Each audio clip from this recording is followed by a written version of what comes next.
అయ్యా చెల్లెలు పట్టుకోకు సరేనా.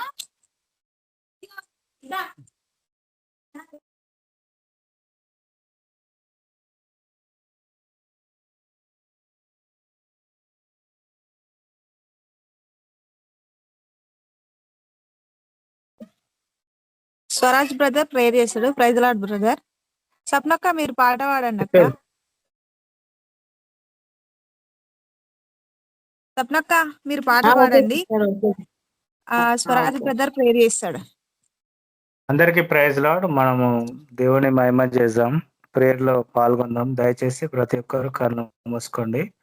స్తోత్రం నాయన ప్రభా, యేసే మా ప్రభా, నీ పాములకు వేళ స్తోత్రాలు దేవా. యేసే మా ప్రభా, దేవ ఉదయకాలం నుంచి ఇప్పటి వరకు కాచి కాపాడు దేవా. యేసే మా ప్రభా, మమ్మల్ని సజీవ లెక్కలో ఉంచి దాన్ని బట్టి స్తోత్రం మా ప్రభా. యేసే మా ప్రభా, ఈ రోజు కూడా ఎంతో మంది మరణించారు దేవా, కానీ మమ్మల్ని సజీవ లెక్కలో ఉంచి దేవా. యేసే మా ప్రభా, నీ కృప చేత మమ్మల్ని దేవా లేవనెత్తిన దాన్ని బట్టి స్తోత్రం మా ప్రభా.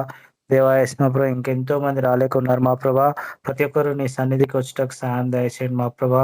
ప్రతి ఒక్క నెట్వర్క్ ఇష్యూ నుంచి ఏసుక్రీస్తునామములో గద్దిస్తున్నాం మా ప్రభా. ప్రతి ఒక్క నెట్వర్క్ ప్రాబ్లం నుంచి దేవా విడుదల పొందాలా మా ప్రభా. మీరే సాయం దయచేయండి మా ప్రభా. దేవా యేసు మా ప్రభా, ఇక్కడ కూడా వచ్చిన ప్రతి ఒక్క బిడ్డను పేరు పేరున దీవించి ఆశ్రయించండి మా ప్రభా. నీకే మహిమ ఘనత ప్రభావం చెల్లాలి మా ప్రభా. దేవా యేసు మా పాట యందు దేవ వాక్యం యందు దేవా మాతో మాట్లాడండి దేవా యేసు మా ప్రభా. మమ్మల్ని బలపరచండి మా ప్రభా.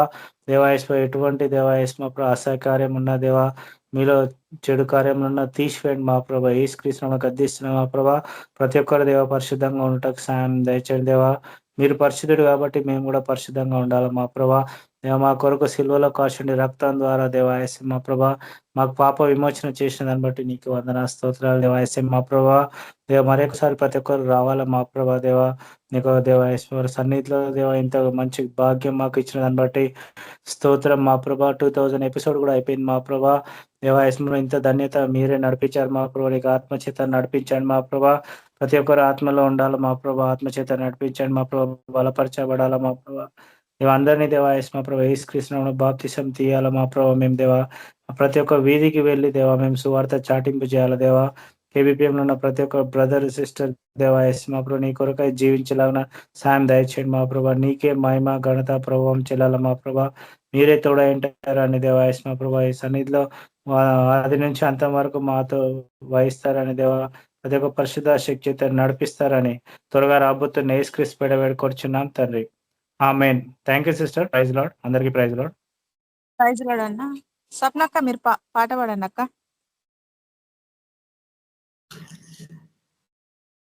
Praise Lord. మరి పాట పాడదాము. ఊహించలేని మేలులతో నింపిన నా యేసయ్యా నీకు నా వందనం.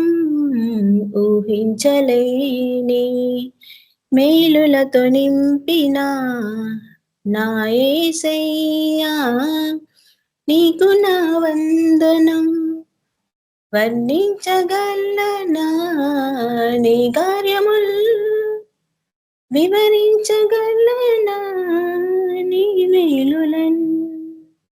వర్ణించగలనా నీ కార్యముల్, వివరించగలనా నీ మేలులన్. ఊహించలేని మేలులతో నింపిన నా యేసయ్యా నీకు నా వందనం. మేలులతో నా హృదయం తృప్తిపరచినావు, రక్షణ పాత్ర పుచ్చి నిన్ను స్తుతింతును. మేలులతో నా హృదయము తృప్తిపరచినావు, రక్షణ పాత్ర పుచ్చి నిన్ను స్తుతింతును. ఇశ్రాయేలు దేవుడా నా రక్షక, స్తుతింతును నీ నామమును. ఇశ్రాయేలు దేవుడా నా రక్షక, స్తుతింతును నీ నామమును. ఊహించలేని మేలులతో నింపిన నా యేసయ్యా నీకు నా వందనం. నా దీన స్థితిని నీవు మార్చినావు, నా జీవితానికి విలువనిచ్చినావు. నా దీన స్థితిని నీవు మార్చినావు, నా జీవితానికి విలువనిచ్చినావు. నీ కృప నన్ను ఆహ్వానించినావు, నీ సన్నిధి నాకు తోడుంచినావు. నీ కృప నన్ను ఆహ్వానించినావు, నీ సన్నిధి నాకు తోడుంచినావు. ఊహించలేని మేలులతో నింపిన నా యేసయ్యా నీకు నా వందనం. ఊహించలేని మేలులతో నింపిన నా యేసయ్యా నీకు నా వందనం. వర్ణించగలనా నీ కార్యము,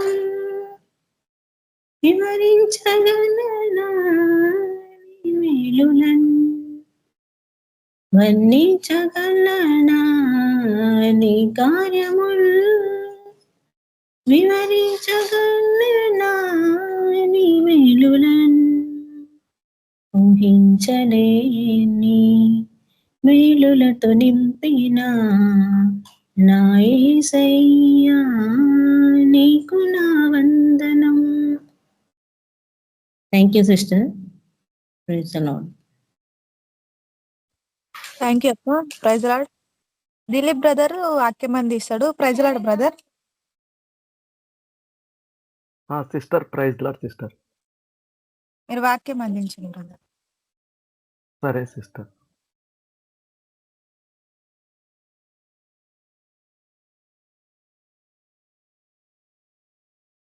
మన ప్రభువును రక్షకుడైన ప్రభువైన యేసుక్రీస్తు నామం పేరిట మీ అందరికీ నా వందనాలు, శుభములు తెలియజేస్తున్నాను. నాకు ఈ అవకాశం ఇచ్చిన స్వప్న సిస్టర్ గారికి, అలాగే జాన్ బ్రదర్ గారికి కూడా నా హృదయపూర్వక వందనాలు. దేవుని నామానికే మహిమ కలుగును గాక. చిన్న ప్రార్థన చేసుకొని మనం ప్రభు యొక్క వాక్యాన్ని ధ్యానించుకుందాము. మహాపరిశుద్ధుడ, మహోన్నతుడ, మహాగణుడ, కృపాసత్య సంపూర్ణుడ, జీవం కలిగిన తండ్రి, జీవాధిపతి ఉన్న మా తండ్రి, మమ్మల్ని ఎంతగానో నాయన ప్రేమించిన దేవ, ప్రేమ స్వరూపివి, కరుణా సంపన్నుడవు, దయా దాక్షిణ్యుడ, ధవలవర్ణుడవు, రత్నవర్ణుడవు, అతి సుందరుడవు, అతి కాంక్షణీయుడవు, 10,000 మందిలో గుర్తించదగినటువంటి నా ప్రాణప్రియుడు అయిన దేవ, వారునాథ, సత్యస్వరూపియగు తండ్రి, పరలోకమందున్న మా తండ్రి, మా దేవ, నీకే వందనాలు, కృతజ్ఞతలు, స్తుతులు, స్తోత్రములు చెల్లించుకుంటున్నాం ప్రభువ. తండ్రి, గడిచిన కాలం అంతా నాయన ఈ దినం వరకు ప్రభువ నీ కృపలో దేవ మమ్మల్ని అందరినీ నాయన మీరు కాచి కాపాడి ప్రభువ ఈ దినం మమ్మల్ని సజీవ లెక్కలో నిలబెట్టి ఈ రీతిగా నా తండ్రి నీ సన్నిధిలో నాయన మమ్మల్ని చేర్చిన విధానాన్ని బట్టి నా తండ్రి నీకు వందనాలు, కృతజ్ఞతలు, స్తుతులు, స్తోత్రములు చెల్లించుకుంటున్నాం ప్రభువ. ఎక్కడ 2-3 కూడి నా నామములో ఉందురో అక్కడ వారి మధ్య నేను ఉందునని మాకు వాగ్దానము చేసిన దేవుడవు, నువ్వు నమ్మదగిన దేవుడవు తండ్రి. మీరు కృపా సత్య సంపూర్ణుడిగా తండ్రి మాతో ఉన్నారని మేము నమ్ముచున్నాము దేవా తండ్రి. నీ యొక్క ఆత్మనైనా మాతో ఉన్నదని మేము నమ్ముచున్నాం ప్రభువ. నీ యొక్క సన్నిధి మాకు తోడుగా ఉన్నదని మేము నమ్ముచున్నాం తండ్రి. దానిని బట్టి దేవా నీకు వందనాలు, కృతజ్ఞతలు, స్తుతులు, స్తోత్రములు చెల్లించుకుంటున్నాం తండ్రి. ఇంతవరకు నాయన ఈ యొక్క ప్రేయర్ మీటింగ్ లో నాయన తండ్రి పాటల ద్వారా మీరు మహిమ పొందినారు తండ్రి.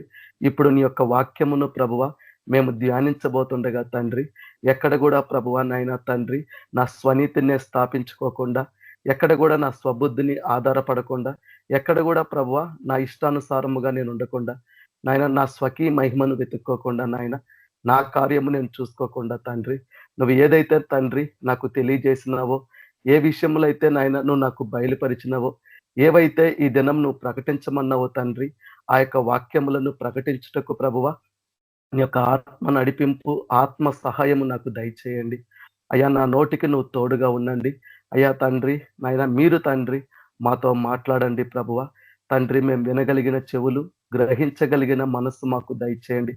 తండ్రి, వాక్యంలో ఉన్న సత్యాన్ని గ్రహించులాగున, ఆ యొక్క వాక్యంలో ఉన్న మర్మాన్ని, ఆ యొక్క గూఢమైన సంగతిని నాయన, నీ యొక్క ఉద్దేశాన్ని మేము గ్రహించులాగున ప్రభువా, మీరే మాకు సహాయము దయచేయండి దేవా.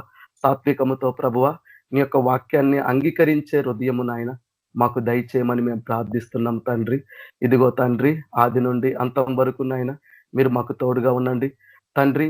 ఇదిగో నాయనా తండ్రి, నువ్వు నన్ను నీ యొక్క ఆత్మతో నింపి అభిషేకించి తండ్రి, నువ్వే నాయన ఈ దినం నువ్వు ఇచ్చిన పని నాయన ఈ రాత్రి కాలంలో సంపూర్ణముగా నెరవేర్చి ప్రభువ నిన్ను మహిమపరచుటకు నాకు సహాయం అనుగ్రహించమని, నన్ను సంపూర్ణముగా ప్రభువ నాయన తండ్రి మీ దయగలిగిన హస్తములకు అప్పచెప్పుకుంటూ, నేను చేస్తున్న యొక్క వాక్య పరిచర్యను కూడా మీ చేతులకు అప్పగించుకుంటూ, యేసుక్రీస్తు పరిశుద్ధ నామంలో దేవ నీకు ప్రార్థించి నాయన నిన్ను అడిగి వేడుకుంటున్నాను తండ్రి, ఆమేన్.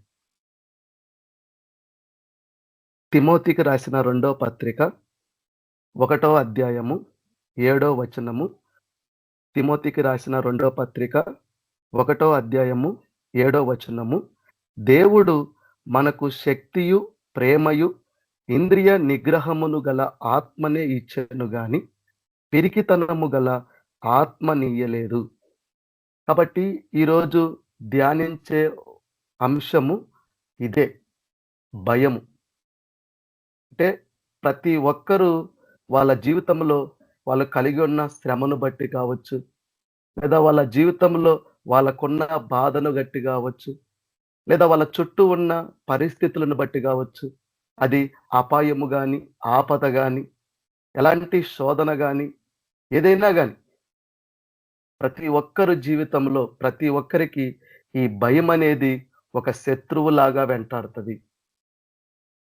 ఈ భయము మనుషులను, వాళ్ళ హృదయాలను కలవరపరిచేదిగా ఉంటది.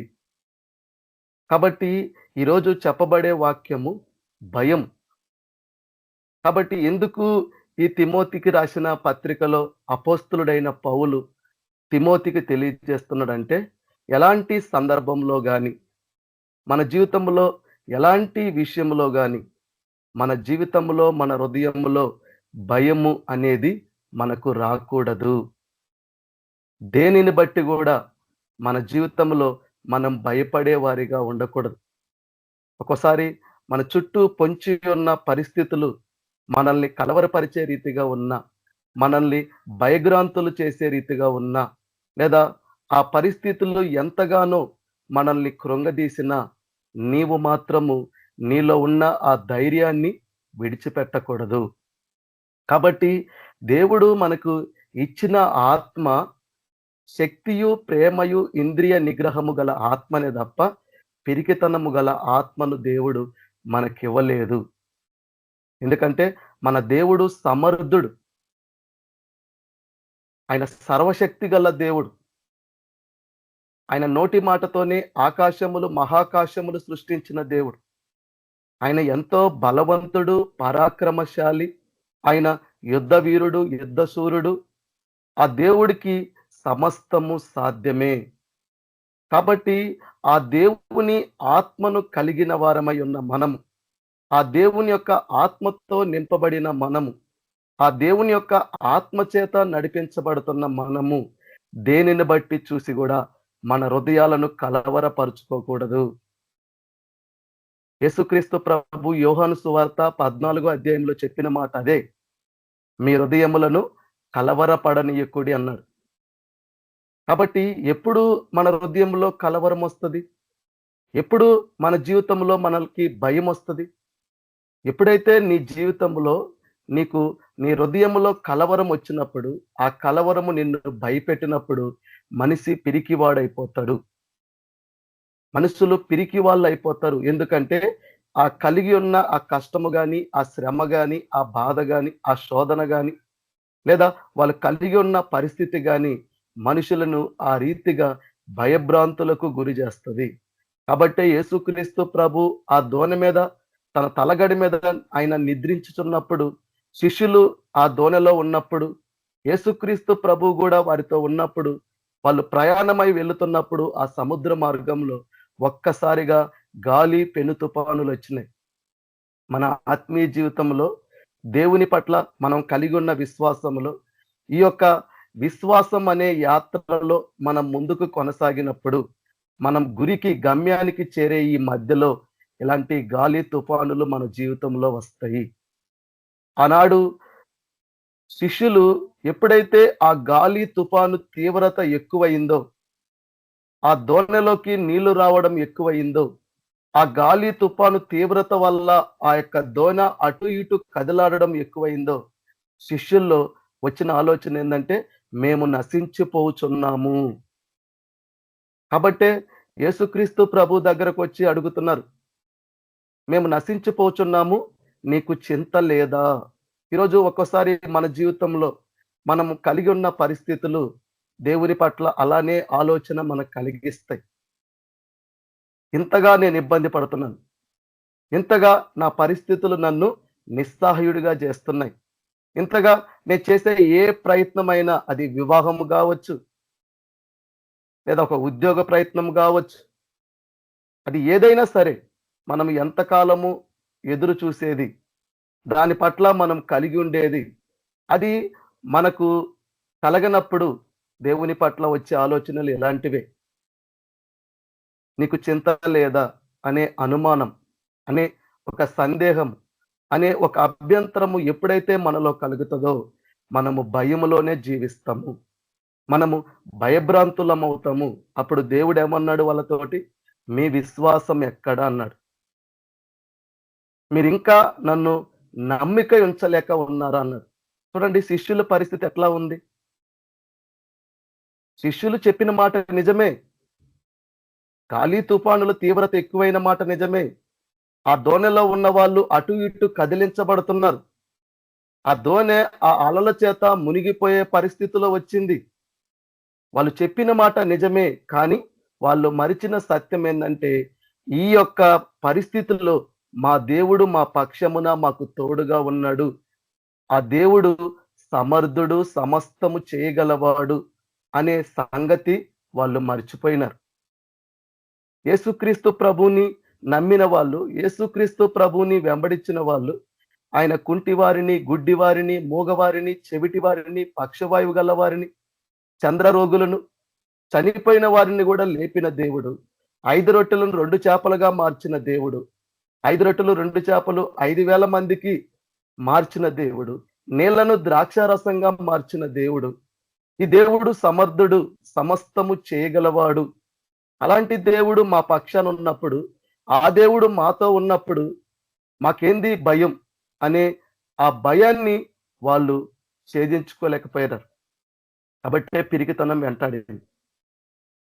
ఈరోజు నీ జీవితము, నా జీవితము, లేదా నువ్వు కలిగి ఉన్న పరిస్థితులు నీ జీవితంలో అలా ఉన్నప్పుడు నువ్వు చూడాల్సింది మనుషులను కాదు, నువ్వు చూడాల్సింది నీ పరిస్థితులను కాదు, నీ చుట్టూ పొంచి ఉన్న ఇబ్బందులు కాదు, అపాయాలు కాదు, ఆపదలు కాదు, నీ ముందున్న సైతానుడు కాదు. నువ్వు చూడాల్సింది నీ యేసుక్రీస్తు ప్రభునే. ఎందుకంటే ఆయననే మన విశ్వాసాన్ని కొనసాగించేవాడే తప్ప మనుషులు కాదు. ఈరోజు నీ విశ్వాసము దేవుని శక్తి మీద ఆధారపడకుండా, నీ విశ్వాసము ఈ లోకములో ఉన్న వాటి మీద ఆధారపడితే నీ జీవితంలో నువ్వు ముందుకు కొనసాగలేవు. నీ జీవితంలో ఖచ్చితంగా నువ్వు వెనుకకు తీస్తావు. ఎందుకు?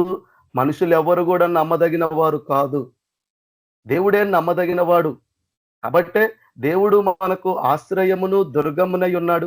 ఆపత్కాలంలో ఆయన నమ్ముకొనదగిన సహాయకుడని ఎందుకు బైబిల్లో రాయబడింది? ఆపత్కాలమున నీవు నన్ను గురించి మొర్రపెట్టుము, నేను నిన్ను విడిపిస్తా అన్నాడు. మనుషుల సహాయము వ్యర్థమే.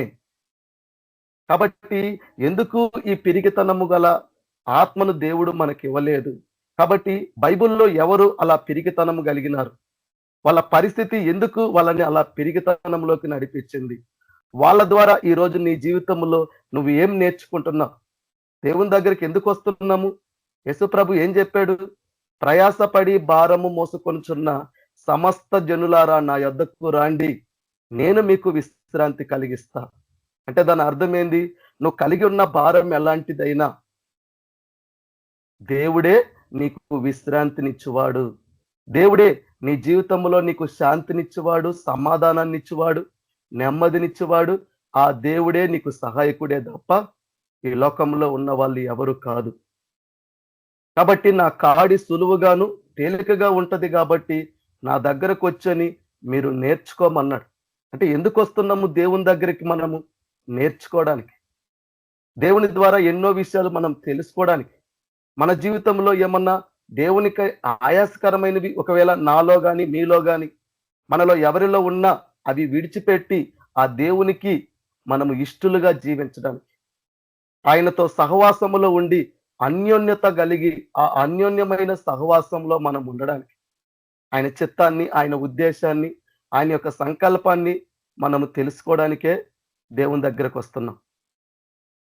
కాబట్టి చూడండి, రోమాపత్రికలో 8వ అధ్యాయము 15వ వచనంలో దేవుడు చెప్తున్నాడు, ఏలయనగా మరలా భయపడుటకు మీరు దాస్యపు ఆత్మను పొందలేదు గాని. అంటే నువ్వు పొందిన ఆత్మ దాస్యపు ఆత్మ కాదు. కాబట్టి దత్తపుత్రాత్మను పొందితిరి, ఆ ఆత్మ కలిగిన వారమై మనము అబ్బా తండ్రి అని మొరపెడుచున్నాము. ఎవరికి?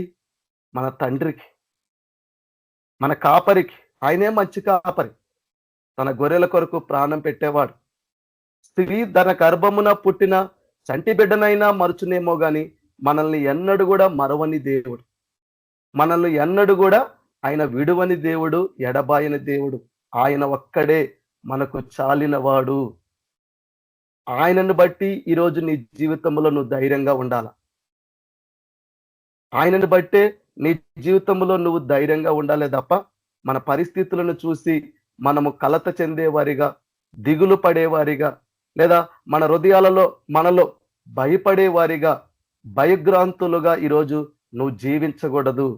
అవి వేటిని చూసైనా సరే, అవి దురాత్మలైనా దుష్టాత్మలైనా అవి ఏవైనా గాని నీ జీవితంలో నువ్వు భయపడకూడదు. ఈరోజు నీ జీవితంలో నువ్వు భయపడుతున్నావంటే, నీ హృదయంలో కలవరం ఉందంటే నువ్వు దేవుని యందు విశ్వాసం ఉంచిన వాడవు కాదు, నువ్వు దేవుణ్ణి నమ్మిన వాడివి కాదు. ఆ నమ్మిన దేవుని మీద నువ్వు నమ్మకం ఉంచని వాడివి కాదు. అది నేనైనా మీరైనా ఎవరైనా సరే దేవుని వాక్యం ముందు అందరము సమానులమే. కాబట్టి ఇక్కడ చెప్తున్నాడు దేవుడు, మనము భయపడుటకు మనం పొందిన ఆత్మ దాస్యపు ఆత్మ కాదు. పిరికితనము గల ఆత్మను మనం పొందలేదు. మనం పొందిన ఆత్మ శక్తియు, ప్రేమయు, ఇంద్రియ నిగ్రహము గల ఆత్మ. నువ్వు నిజంగా దేవుని ఆత్మతో నింపబడిన వాడవైతే, నిజంగా పరిశుద్ధాత్మతో నువ్వు నింపబడిన వాడవైతే, అభిషేకించబడిన వాడవైతే నువ్వు దేనిని చూసి కూడా నీ హృదయములో కలవరపడవు. ఎందుకంటే పరిశుద్ధాత్ముడు నీలో ఉన్నప్పుడు నీలో భయం ఉండదు. ఎందుకంటే నాలో ఉన్నవాడు ఈ లోకములో ఉన్నవాడి కంటే గొప్పవాడు. నా కళ్ళ ముందున్నది ఎలాంటిదైనా, నేను చూస్తుంది ఎలాంటిదైనా, నా దేవుని ఎదుట అవి ఏవైనా సరే లోబడాల్సిందే, వనకాల్సిందే.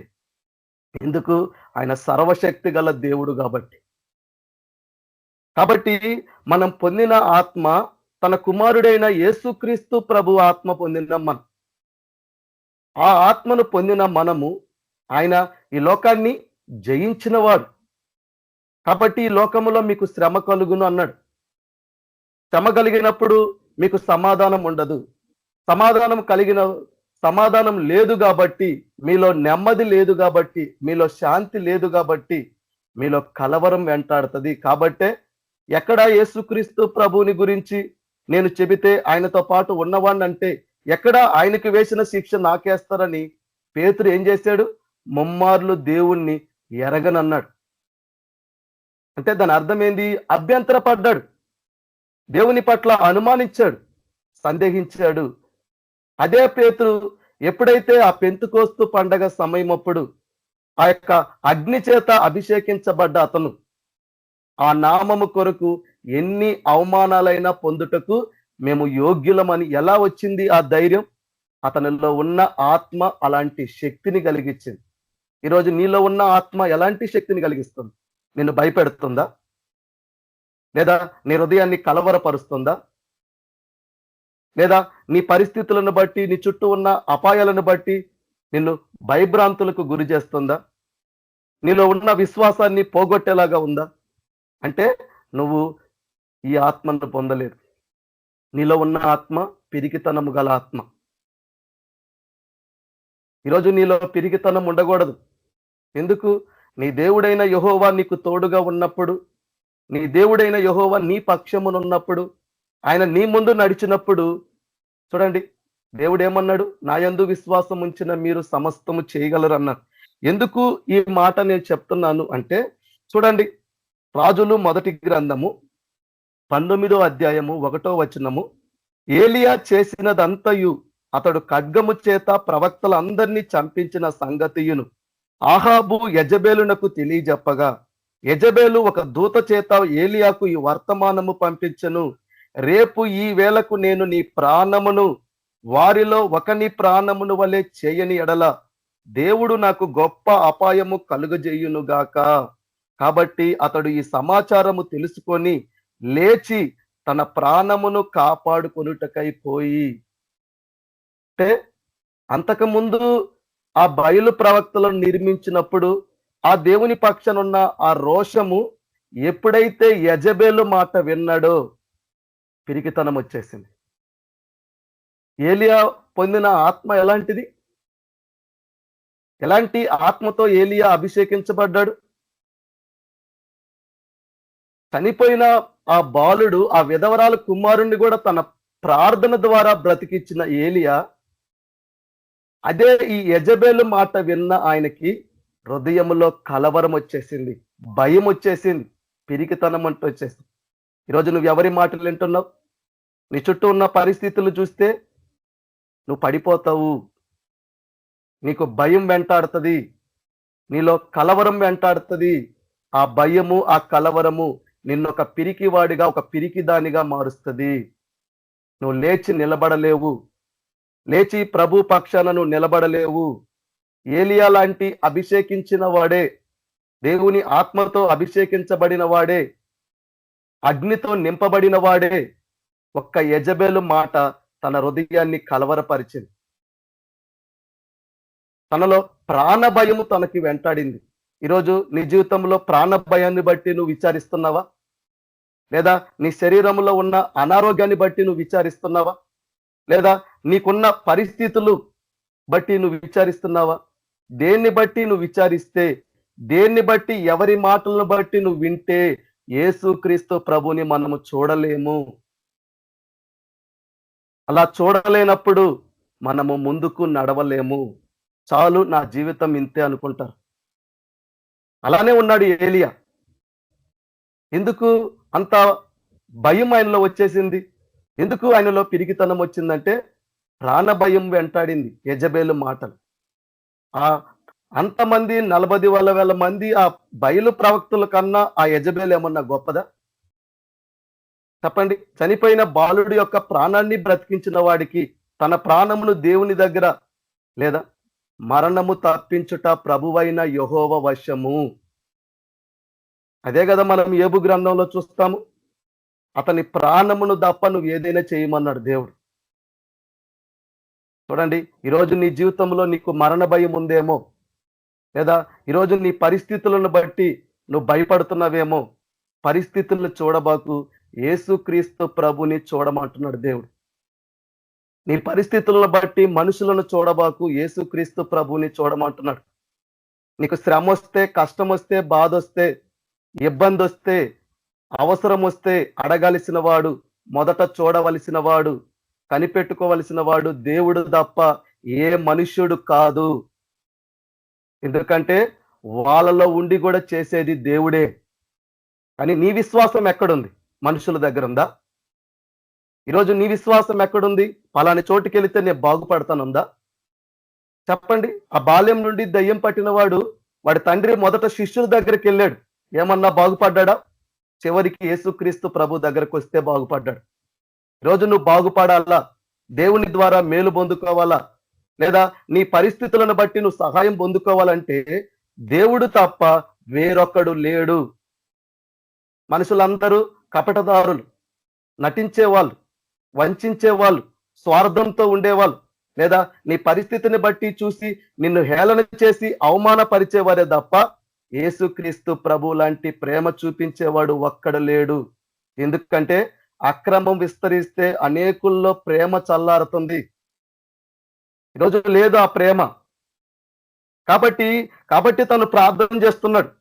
ఏమని? తాను ఒక దిన ప్రయాణము అరణ్యములోకి పోయి ఒక బదిరీ వృక్షము కింద కూర్చుండి మరణాపేక్ష గలవాడై, యెహోవా, నా పితరుల కంటే నేను ఎక్కువ వాడను కాను, ఇంత మట్టుకు చాలును, నా ప్రాణము తీసుకొనుము అంటున్నాడు. ఎందుకు? ఆ భయం. చాలు అంటున్నాడు. ఇంత మట్టుకు చాలు, నా ప్రాణము తీసుకో అంటున్నాడు. ఆ మాట, ఆ ప్రార్థన ఆ భయంతో ఎలా చేయగలిగాడు? యెజబెల్. ఈరోజు ఆ యెజబెల్ లాగా నువ్వు దేన్ని చూస్తున్నావు? ఏం వింటున్నావు? కాబట్టి ఎప్పుడైతే అతను ప్రార్థించిన తర్వాత అతడు బదిరీ వృక్షము కింద పరుండి నిద్రించుచుండగా ఒక దేవదూత వచ్చి అతన్ని ముట్టి, నువ్వు లేచి భోజనము చేయమని చెప్పెను. చూడండి, ఈరోజు ఏ భోజనం చేస్తున్నావు నువ్వు? వాక్యం అనే భోజనం నీలో లేకపోతే, వాక్యం అనే బీజము నీలో లేకపోతే, నువ్వు ఎంత విశ్వాసివైనా, నువ్వు ఎన్ని సంవత్సరాలు దేవుణ్ణి నమ్ముకున్న వాడివైనా ఒక క్షణములో ఒక్కసారిగా కుప్పగూలి పడిపోతావు అన్నట్టు. ఎందుకు? వాడి వేసే అగ్ని బాణము నిన్న నీలో ఉన్న వేడి తీవ్రతని చల్లార్చి పడేస్తుంది. దాన్ని ఎదుర్కోవాలంటే విశ్వాసం అనే డాలు పట్టుకోవాలా? శోధనలో యేసు ప్రభు ఏ డాలు పట్టుకున్నాడు? మనుషుడు రొట్టె వల్ల కాదు, దేవుని నోటి నుండి వచ్చే మాట వల్ల బ్రతుకుతుడు. ఈరోజు వాగ్దానాల మీద ఆధారపడే వాళ్ళు, వాగ్దానాలను నమ్మేవాళ్ళు, ఆ వాగ్దానాలను చేత పట్టుకొని దేవునికి ఎత్తి చూపించే భక్తులు లేరు. అలా విశ్వాసులు లేరు. అలా దేవుని వాగ్దాల మీద ఆధారపడేలాగా చెప్పే సేవకులు లేరు. మీరు నమ్మినా నమ్మకపోయినా సత్య స్వరూపియగు ఆత్మ ఎప్పుడు సత్యమే చదువుతుంది. మన మధ్యలో ఉన్న, మనతో మాట్లాడే దేవుడు ఆయన ఎప్పుడు అబద్ధము ఆయనలో లేదు. ఈరోజు మనం చూస్తున్నామా? అలాంటి సేవకులను మనం చూస్తున్నామా? అలా వాగ్దానాలను బట్టి, దేవుని వాక్యాన్ని బట్టి ఆ బీజాన్ని వాళ్ళలో నింపి దేవుని పక్షాన, దేవుని కొరకు నిలబడేలాగా సేవకులు చేస్తున్నారా? మా దగ్గరకు వస్తే మీరు బాగుపడతారు, మేమొచ్చి చేయి పెడితే మీరు బాగుపడతారు, మీరు అలా ఉంటే బాగుపడతారు, ఎలా ఉంటే బాగుపడతారు అన్నారు. కానీ నీకు జీవితంలో ఎలాంటి వచ్చినా కానీ వాక్యం అనే ఖడ్గం ఉంటే చాలు, శత్రువు వేసే ఎలాంటి బాణాలనైనా నువ్వు తిప్పి కొట్టగలవు అనే విశ్వాసాన్ని నూరిపోసే భక్తులు ఉన్నారా? అలాంటి సేవకులు ఉన్నారా? మనుషుల్లో పిరికితనాన్ని నింపే వాళ్ళు ఉన్నారు. మనుషులను చేతగాని వాళ్ళుగా చేసే వాళ్ళు ఉన్నారు. ఎందుకు? నువ్వు మనుషుల మీద ఆధారపడేలాగా చేస్తే, లేదా ఈ లోకంలో ఉన్న వ్యవస్థల మీద నువ్వు ఆధారపడేలాగా చేస్తే ఎవడు నమ్మదగిన వాడు? ఎవరు నమ్ముకొనదగిన వాడు? ఆపత్కాలంలో దేవుడు మాత్రమే. కాబట్టి చూడండి, ఎప్పుడైతే దేవుడు అక్కడికి వచ్చి ఆయనకు భోజనం పెడుతున్నాడు, ఆ భోజనం భుజించిన ఆయన ఆ భోజన బలముతో 40 దినాలు ప్రయాణం చేశాడు. అంత శక్తి ఎక్కడుంది? వాక్యములో ఉంది. ఈరోజు నీ జీవితం అలాంటి ప్రయాణమే కదా. నువ్వు ఒక గమ్యానికి చేరవలసిన వాడివే కదా. ఈ ప్రయాణంలో వెళుతున్న నువ్వు, ఈ ప్రయాణంలో వచ్చే ఎన్ని ఆటుపోట్లలో కూడా ఎదుర్కొని ఆ శక్తితో నిలబడి నువ్వు ముందుకు పోవాలంటే నీ హృదయంలో దేవుని వాక్యము ఎంత ఉండాలా? అందుకే కదా హృదయం అనే పలక మీద రాసుకోమంటున్నాడు.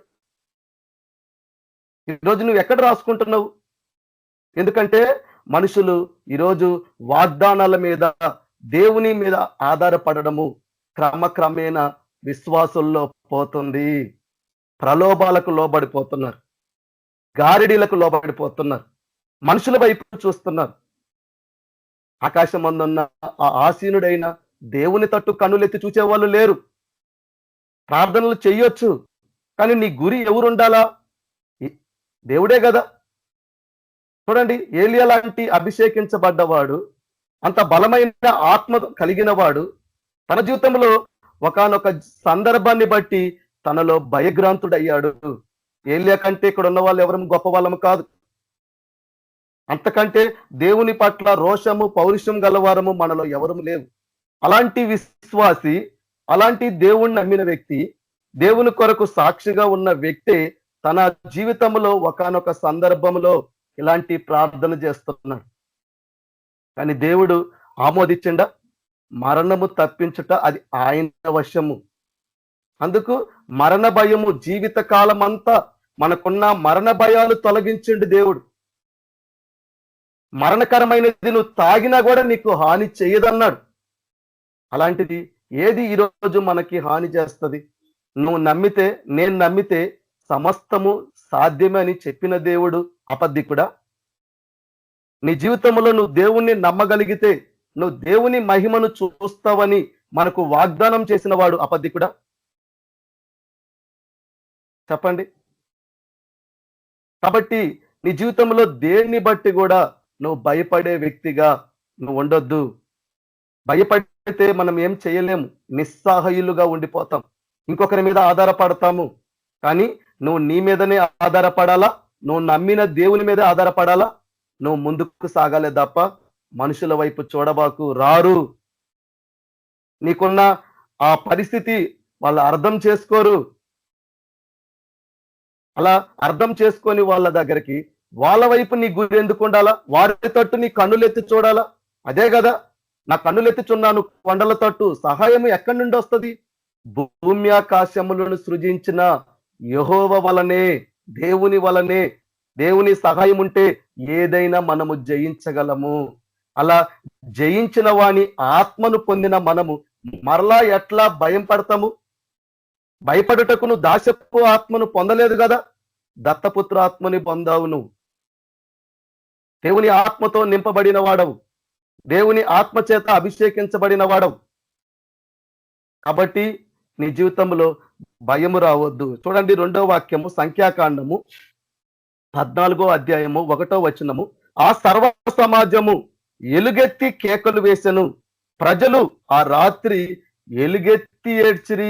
ఎందుకు? చాతగాని వాళ్ళు. ఆనాడున్న ఇశ్రాయేలీలు దేవుణ్ణి నమ్మక, దేవుడు చేసిన కార్యాలు జ్ఞాపకం ఉంచుకోక, ఏ రోజన్నా కృతజ్ఞతా భావం వాళ్ళలో ఉంటే, ఏ రోజన్నా వాళ్ళ కలిగి ఉన్న స్థితి నుంచి దేవుడు విడిపించింది, ఏ రోజన్నా ఆయన పట్ల కృతజ్ఞత భావం కలిగి ఉంటే, నేను మిమ్మల్ని ఐగుప్తుల నుండి విడిపించానని ప్రతిసారి దేవుడు అనడు. మనం చూస్తే పాత నిబంధనలో ఎందుకు పదే పదే పదే పదే పదే పదే దేవుడు మీరు ఐగుప్తులో ఉంటే నేను విడిపించనని ఎందుకు జ్ఞాపకం చేస్తుందంటే, ఇశ్రాయేలీలు కృతజ్ఞత లేనివారు. ఏ రోజు కూడా దేవుడు చేసిన కార్యాలు చూసి కూడా ఎప్పుడు ఆయన యందు నమ్మకం ఉంచలేని ప్రజలు. బైబిల్లో ఎన్ని సందర్భాలలో, ఎన్ని విషయాలలో అది మనకు తేటగా కనబడతాయి. ఈరోజు నీ జీవితం అలానే ఉందా? చూడండి, ఆ రాత్రంతా ఎందుకు వాళ్ళు ఎలుగెత్తి ఏడుస్తున్నారు?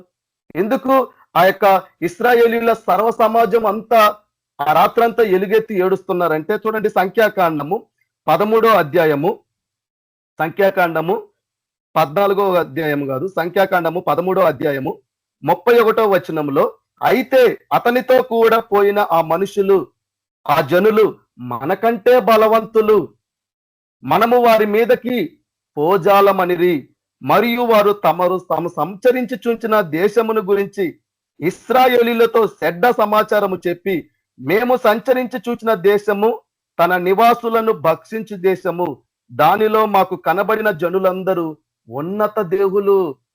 చూడండి, దేని చూసి భయం వచ్చింది? నెఫిలీలను చూసి భయం వచ్చేసింది. ఈరోజు నువ్వు దేని చూసి భయపడుతున్నావు? నీ సమస్య దాని ఆకారము పెద్దదైనా, లేదా నీ మీద ప్రయత్నించే దురాత్మలైనా దుష్టాత్మలైనా, నువ్వెందుకు దాన్ని చూసి భయపడుతున్నావు? నీకు పిరికితనాన్ని నోరు పూసిండా యేసు ప్రభు? ఆవగింజంత విశ్వాసం ఉంటే చాలన్నాడు కదా. ఈ కొండను ఇక్కడి నుండి అక్కడికి వెళ్ళమంటే వెళ్తుందని ఎందుకన్నాడు? మీ మాట అన్ని వింటాయి. ఎందుకు? నేను అన్నిటి మీద అధికారం పొంది ఉన్న నేను ఆ అధికారాన్ని మీకు అప్పగించి ఉన్నాను. అప్పగించిన నేను ఎక్కడో లేను, మీలోనే ఉన్నాను, మీతోనే ఉన్నాను. పరిశుద్ధాత్మ ఎల్లప్పుడూ మీలో ఉండును, మీతో నివసించును అంటే దాని అర్థం ఏంది చెప్పండి? దేవుని గురించి నువ్వేం తెలుసుకున్నావు చెప్పండి? ఎప్పుడు దేవుని ఆత్మ అని ఉచ్చరించే మనము ఆ మాటకు అర్థం తెలుసా? ఆ వాక్యం యొక్క భావము తెలుసా? పరిశుద్ధాత్ముడు ఆయన మీలో ఉండును, మీతో నివసించును అంటే నువ్వు ఏ స్థితిలో ఉన్నా, ఎక్కడున్నా, నీలో ఉన్నప్పుడు నీతో పాటు ఉంటే ఆయన బలవంతుడా, బలహీనుడా? ఇశ్రాయేలీలతో పాటు దేవుడు లేడా?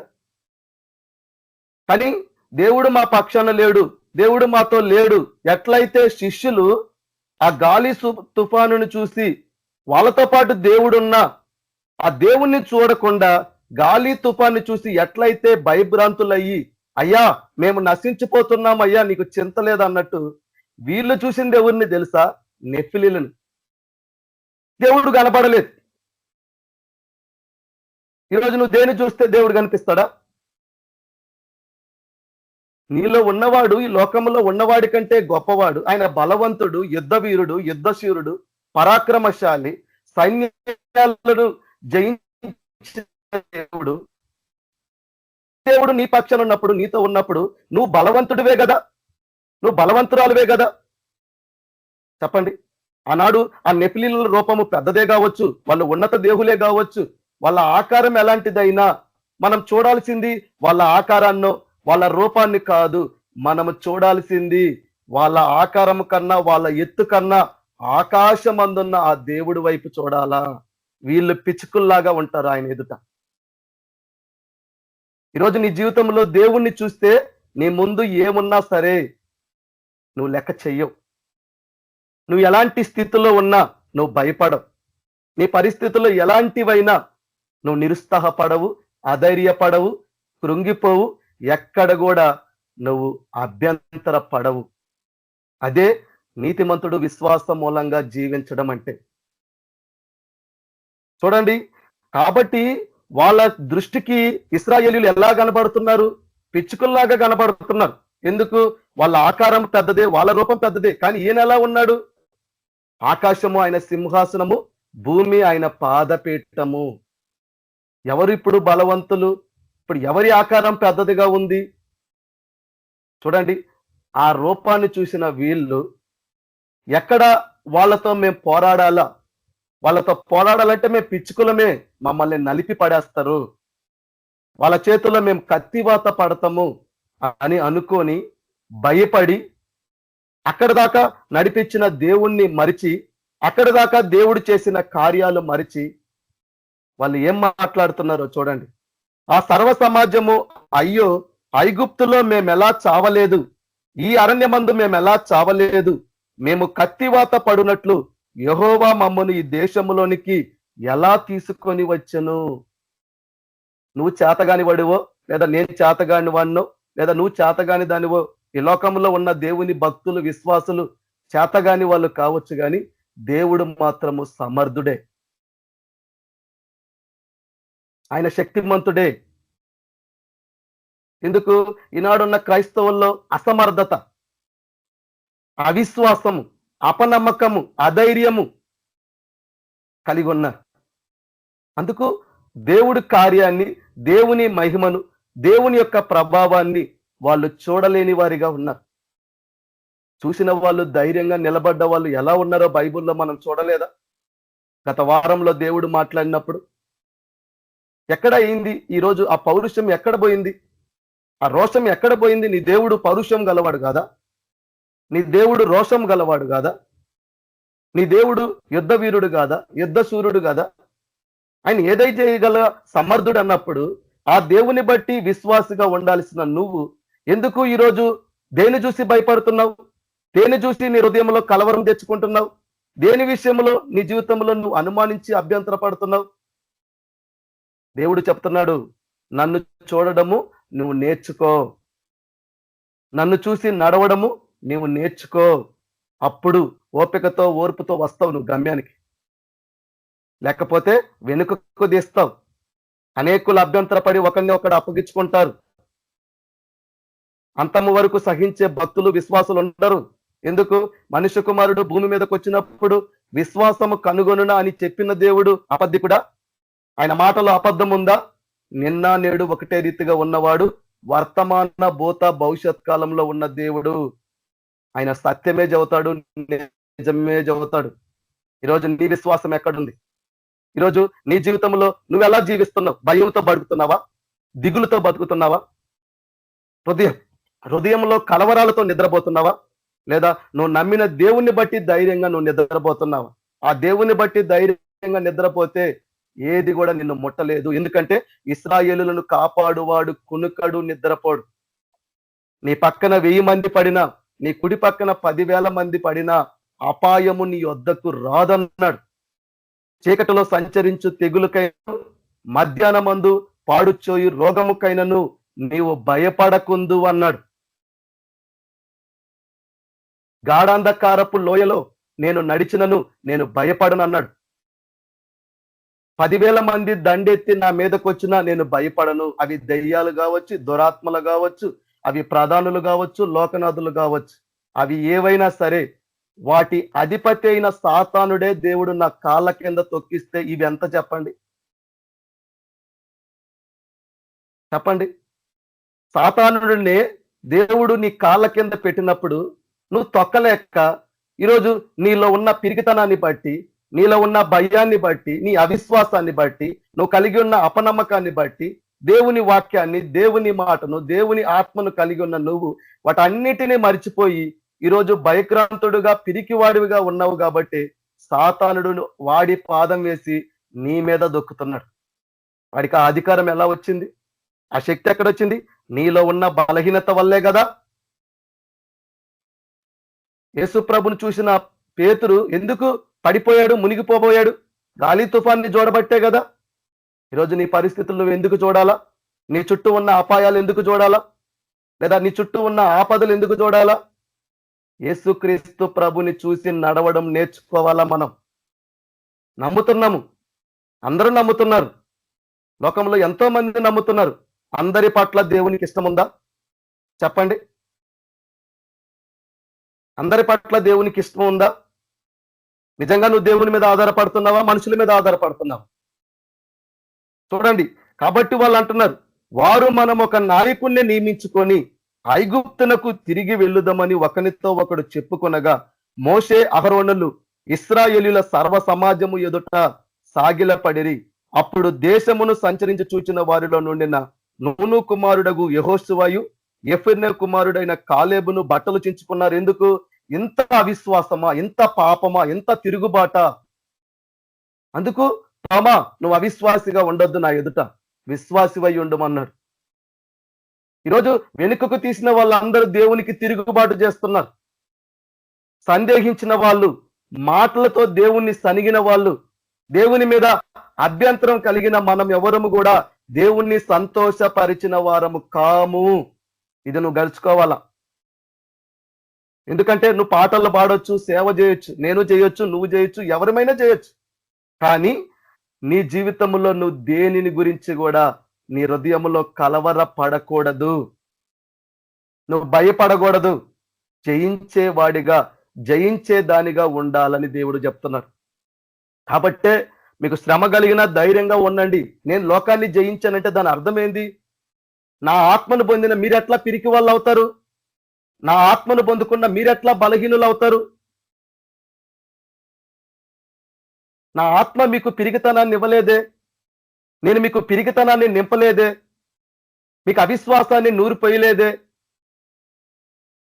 మీరు దయ్యాలు వెళ్ళగొడతారు, రోగులు స్వస్థపరచబడతారు, మరణకరమైన తాగిన ఏది మీకు అసాధ్యమైన ఉండదు, అన్నీ మీకు సాధ్యమే. నా నామమందు విశ్వాసం ఉంచే మీరు నాకంటే గొప్ప కార్యాలు చేస్తారని నా స్థితిని కూడా తగ్గించుకొని మీ స్థితిని నేను పెద్దగా చేశానే. నేను ఎట్లా తండ్రి మహిమపరచడానికి నా తండ్రి పేరట చేశాను, మీరు నన్ను మహిమపరచడానికి నా నామమున మీరు నన్ను ఏమీ అడిగినా నేను చేస్తానన్నానే. ఏమైనా ఈ మాటలన్నీ ఈరోజు క్రైస్తవులకి? ఎందుకంటే వాక్యాన్ని నమ్మితే కదా అందులో ఉన్న ఫలాన్ని, అందులో ఉన్న జీవాన్ని, అందులో ఉన్న బలాన్ని, శక్తిని పొందుకునేది. వాక్యం ఎవరండి? వాక్యం ఎవరు? ఈ ప్రపంచాలు ఎట్లా సృష్టించబడ్డాయి? నువ్వు చూసే ఈ ఆకాశము భూమి ఎట్లా కలిగింది అనుకుంటున్నావు? దేవుని నోటి నుండి వచ్చే మాట వల్ల కదా. ఆ మాటలో అంత చేతగానివి అనుకుంటున్నారా? ఆ మాటలో ఏ జీవం లేదనుకుంటున్నారా? అబ్రహాం అలా లేడే.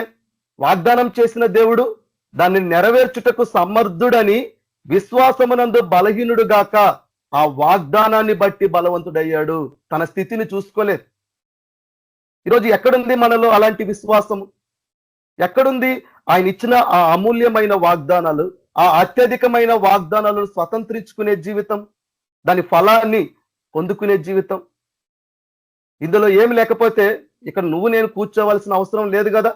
నా యొద్దకు వచ్చి నేర్చుకోండి అని దేవుడు చెప్పాల్సిన అవసరం లేదు కదా. విశ్వాస మూలంగా జీవించడం అంటే ఎట్లా జీవిస్తాము? మనుషుల మాటలు మనల్ని విశ్వాసంలో బలపరుస్తాయా? మనుషులు చెప్పే ఆలోచనలు నీకు ధైర్యాన్ని ఇస్తాయా? చూడండి, కాబట్టి ఇశ్రాయేలీలు ఎందుకు భయపడ్డారు? వాళ్ళ రూపాన్ని బట్టి, వాళ్ళ దేహాన్ని బట్టి, వాళ్ళ ఆకారాన్ని బట్టి పిచ్చుకుళ్ళు అనుకుంటున్నారు. కానీ వాళ్ళ రూపాన్ని చూశారు, వాళ్ళ ఆకారాన్ని చూశారు, వాళ్ళ ఎత్తు రూపులు రేఖలు చూశారే తప్ప వాళ్ళు కలిగి ఉన్న దేవుణ్ణి చూడగలిగారా? ఈరోజు అసలైన ఐశ్వర్యము, ధనము యేసుక్రీస్తు ప్రభువే. అదే ధనం. దాన్ని కలిగిన వాడు ఎప్పుడు కూడా వాడు దరిద్రుడైన ధనవంతుడే. ఎందుకు? ఆయన మహిమైశ్వర్యంలో వాని అవసరాలు తీరుస్తాడు దేవుడు. వాడికి ఒక గ్యారంటీ ఉంటది. వాడు ఇప్పుడు భార్య అనుకో, భర్త ఉంటాడని గ్యారంటీ లేదు. పోనీ నువ్వు ప్రేమగా పెంచిన నీ బిడ్డలు ఉంటారని గ్యారంటీ లేదు. ఇదిగో ఇంత సహవాసంలో ఉన్నావు కదా, నీ తోటి సహవాసులు, నీ తోటి సహోదరులు, నీతో పాటు ఉన్న సేవకులు, నీతో పాటు పనిచేసే వాళ్ళు ఉంటారని గ్యారంటీ లేదు. స్త్రీ తన గర్భమున పుట్టిన చంటి బిడ్డనైనా మరుచునేమో గాని మనల్ని మరవని దేవుడు, విడువని దేవుడు, ఎడబాయిని దేవుడు. ఇది అసలైన ధనము, బలం. దీన్ని సంపాదించుకోవాలా. ఆ దేవుణ్ణి మన వశము చేసుకోవాలా. ఆ దేవుడు నీలో ఎల్లప్పుడూ ఉండాలా. నువ్వు వెనుకకు తీస్తూ, నీ జీవితంలో భయపడుతూ, అభ్యంతర పడుతూ, నీ హృదయంలో కలవరపడుతూ, దిగులు చెందుతూ, కలత చెందుతూ ఉంటే వీళ్ళెక్కడ విశ్వాసులు? నా ఎదుట విశ్వాసం ఉంచలేకపోతున్నారే. వీళ్ళ విశ్వాసాన్ని నేను చూస్తే నాకేం గొప్పదిగా కనిపించట్లేదే. ఆవగింజంత విశ్వాసము వీళ్ళు ఇంత సంవత్సరము భక్తి చేశారు, సేవ చేశారు, వాక్యాలు విన్నారు. ఆ ఆవగింజంత విశ్వాసము సంపాదించుకోలేకపోయారా? అందుకేనా శ్రమను బట్టి భయపడుతున్నారు? అందుకేనా దెయ్యాలను బట్టి భయపడుతున్నారు? అందుకేనా మంత్రాలను, రోగాలను, మరణాలను, లేదా వాళ్ళ చుట్టూ ఉన్న పరిస్థితులను చూసి భయపడుతున్నారు? వాళ్ళు కలిగి ఉన్న ఆర్థిక ఇబ్బందులను బట్టి భయపడుతున్నారు? సాతానుని చూసి భయపడుతున్నారు? నన్ను బట్టి మీరు ధైర్యంగా ఉండాలి కదా. ఎందుకు? తప్పించుటకు, విడిపించుటకు, కాపాడుటకు, రక్షించుటకు, ఆదుకొనుటకు, మేలు చేయుటకు, దీవించుటకు, ఆశీర్వదించుటకు, అన్ని ఆయన పేరట సమకూర్చుటకు యేసుక్రీస్తు ప్రభువే సమర్థుడు. అందుకు ఆయన మాత్రమే చాలిన దేవుడు. ఆయన ప్రేమ శాశ్వతమైనది. ఆయన చూపించే కృప, దయ అది నిరంతరము, నిత్యం ఉండేది. మనుషుల జీవితాలు అలా ఉండవు. కాబట్టి దేవుడు అంటున్నాడు, చూడండి, మెట్టుకు మీరు యెహోవా మీద తిరగబడకుడి, ఆ దేశ ప్రజలకు భయపడకుడి. ఇది ఆ రోజు ప్రకృతి సంబంధంగా ఉంది. ఎందుకు? ఆ యొక్క దేశంలోకి వెళ్ళాలంటే వాళ్ళను ఓడించాలా, అప్పుడే వీళ్ళు ఆ దేశంలో అడుగు పెట్టగలరు. ఈరోజు నువ్వు దురాత్మలతో పోరాడినా, ఆకాశ మండల సమూహములతో పోరాడినా, దేనితో పోరాడినా గాని నువ్వు వాటిని చూసి, వాటి ముఖాన్ని, వాటి రూపాన్ని, వాటిని చూసి భయపడితే నువ్వు విశ్వాసివి కావు. నువ్వు ఒక పిరికివాడివి, ఒక పిరికి దానివే. నాకు అలాంటి పిరికి వాళ్ళు, అవిశ్వాసులు నాకు అవసరం లేదు. ఎందుకంటే ఈనాడున్న ఇల్లు రేపు వెనుకకు తీస్తారు. అనేకులు ఎదుట పెడితే ఆయన ఎవరో మాకు తెలియదు అని పోతారు వీళ్ళు. ఎందుకు? వాళ్ళకి ముందున్న శ్రమను బట్టి, కష్టాన్ని బట్టి. అంతే తప్ప పేతురులాగా ఆ నామము కొరకు మేము ఎన్నైనా అవమానిస్తాము, ఒక పౌలులాగా మా ప్రాణాలైనా మేము పెట్టడానికి అనుకునే వీళ్ళు ఆ విశ్వాసులు కాదు. వీళ్ళలో ఆ విశ్వాసం లేదు. అంతగా సమర్పణ లేదు, అంతగా నన్ను నమ్మేది లేదు. పౌలు అన్నాడు కదా, నాకు ఎంత శ్రమలు అత్యధికంగా ఉన్నాయో అంతే ఆదరణ దేవునిలో ఉంటుంది అన్నాడు కదా. ఆదరణ ఎవరిస్తారు? దేవుడే. మన బంధువులు ఎవరు? మనతో పాటు తిరిగిన వాళ్ళు ఎవరు? ఎందుకంటే ఒక్కడ కూడా కనుచూపు మేరలో కనబడడు. ఇంకా నీ స్థితిని బట్టి చూసి నిన్ను నిందించేవాళ్ళు, నిన్ను తప్పు పట్టేవాళ్ళు, నీ మీద సనిగేవాళ్ళు, గొనిగే రకాలే తప్ప తల్లి చూపించిన ప్రేమ, తండ్రి చూపించిన ప్రేమ వీళ్ళు చూపించరు. చూడండి, కాబట్టి సంఖ్యాకాండము 14వ అధ్యాయము 11వ వచనంలో అంటున్నాడు, యెహోవా ఎన్నాళ్ళ వరకు ఈ ప్రజలు నన్ను అలక్ష్యము చేయుదురు? ఎన్నాళ్ళ వరకు నేను వారి మధ్యన చేసిన సూచక క్రియలన్నిటి చూచి నన్ను నమ్మకందరు? ఇక నేను ఏం చెయ్యాలా వీళ్ళ ఎదుట? ఇక నేను ఎలా చెప్పాలా రోజు వీళ్ళకి? అయినా వీళ్ళు ధైర్యంగా ఉండలేకపోతున్నారే. పేతురు ఉన్నాడు ధైర్యంగా, అట్లా కూడా లేకుండా ఉన్నారే. ఆ గాలి తుఫాను ఎక్కువైనప్పుడు భూతమని చెప్పి పేతురు భయపడ్డాడు. ఇదిగో భయపడకుడి, ధైర్యం తెచ్చుకోండి నేనే అన్నప్పుడు అంత మట్టుకు ధైర్యం కలిగింది. కాబట్టి ఆయననో కాదో రుజువుపరచుకోవడానికి, అయ్యా నేను కూడా ఈ సముద్రం మీద నడవడానికి అంటే నడవమన్నాడు. నడిచాడు కదా, అలానే ముందుకు పోవాలి కదా. మధ్యలో ఈ వెనక ముందు చూసుకోవడం ఎందుకు? అంటే దాని అర్థం ఏంది? అక్కడ సందర్భాన్ని బట్టి మనం ఏం నేర్చుకుంటున్నాము? ఆ సందర్భము నీకు నాకు ఏం తెలియజేస్తుంది?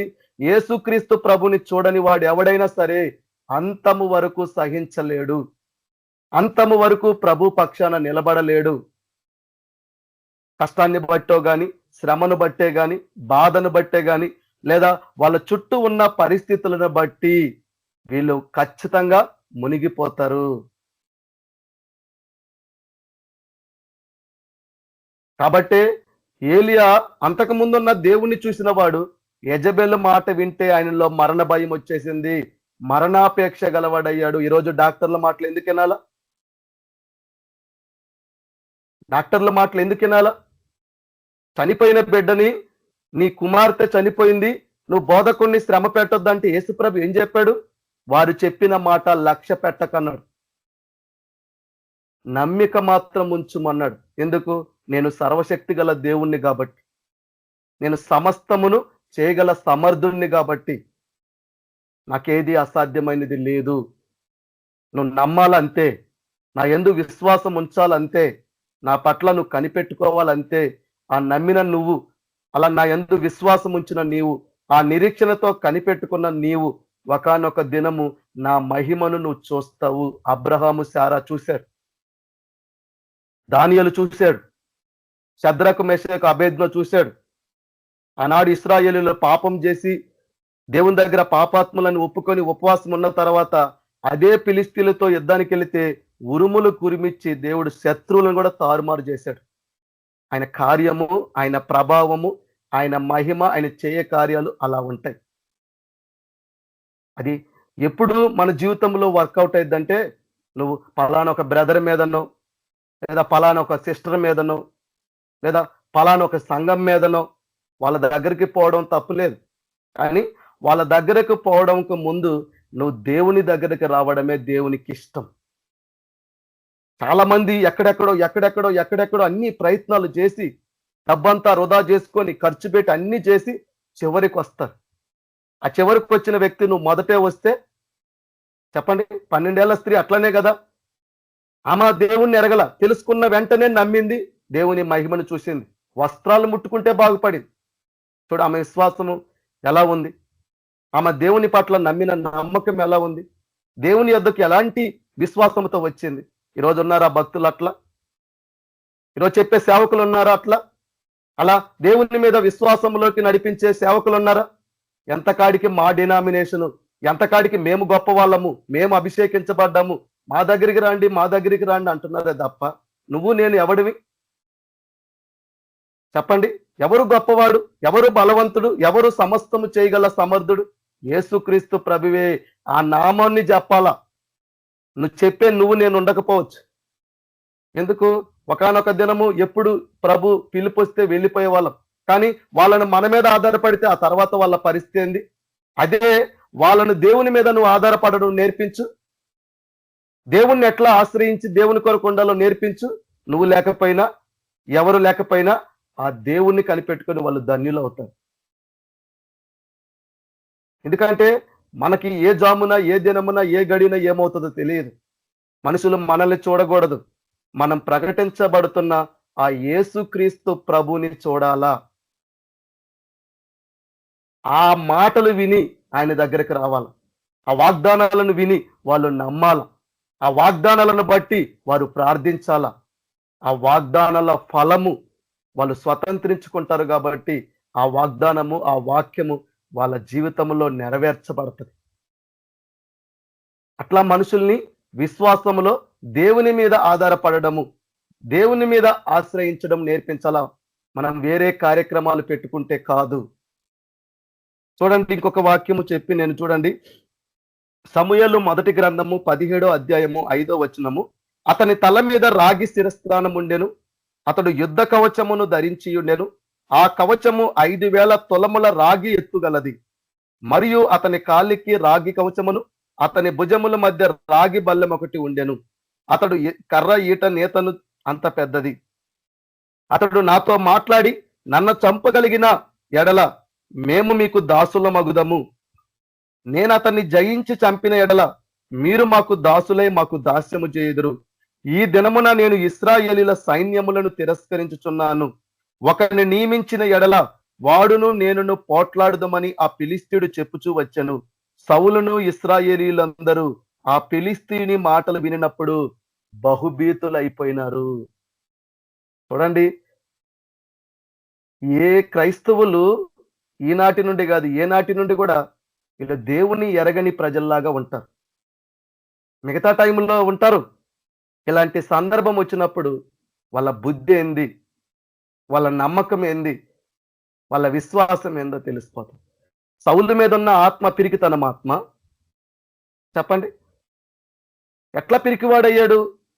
నేను అభిషేకించబడిన వాడినే, నా పక్షాన ఉన్నవాడు నా దేవుడైన యెహోవాయే, ఆయన యుద్ధ వీరుడు, ఆయన మాత్రమే యుద్ధము చేయగలవాడు, సైన్యాలను జయించగలవాడు. ఎందుకు? సైన్యములకు అధిపతి యొగు నా దేవుడు. కాబట్టి ఆ సైన్యములకు అధిపతి అయిన దేవుణ్ణి తిరస్కరించుటకు ఈ సున్నతి పొందని వాడు ఫిలిష్తీయుడు ఏ పాటి వాడు?